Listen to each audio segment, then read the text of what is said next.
And now for the conclusion of the alternator saga. I'm on the way to pick up the bracket from my mechanic. That's who I wound up taking it to. He figured he could get that bolt out and rethread that hole if need be.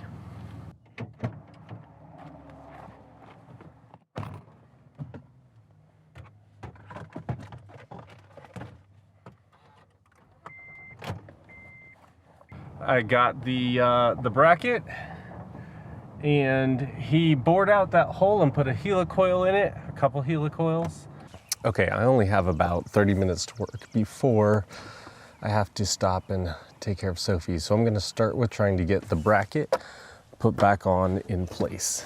If I can get through that, I'll probably put the fan shroud back on, and then I'll get the alternator put on, and I'll put the air intake on.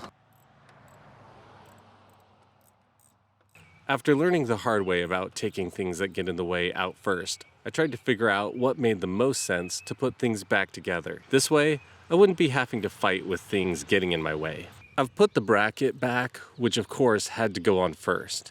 I went ahead and put the fan shroud and coolant reservoir back on.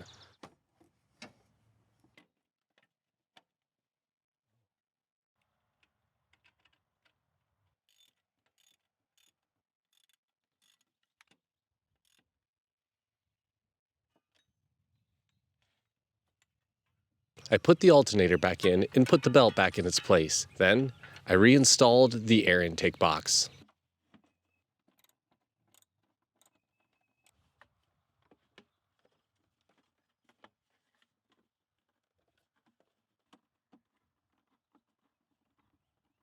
I realized I forgot to hook up the electrical connections, and even though I had already installed the air filter box, the connections went on pretty easy.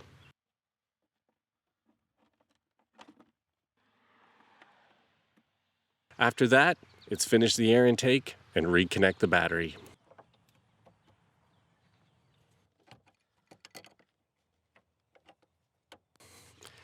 If I could condense everything I learned in this process, it would be don't hesitate to take things off that are in the way. It was so much easier to work after I just removed a few things out of the Jeep. And then also, don't hesitate to actually remove the part you're working on. That bracket would have been so much easier to handle if I'd just taken it off from the beginning. And maybe I would never have wound up having to take it to my mechanic to fix. Anyway, it's running now, and hopefully I can get back to more normal 30 days content, if you could ever call it normal. Thanks for watching.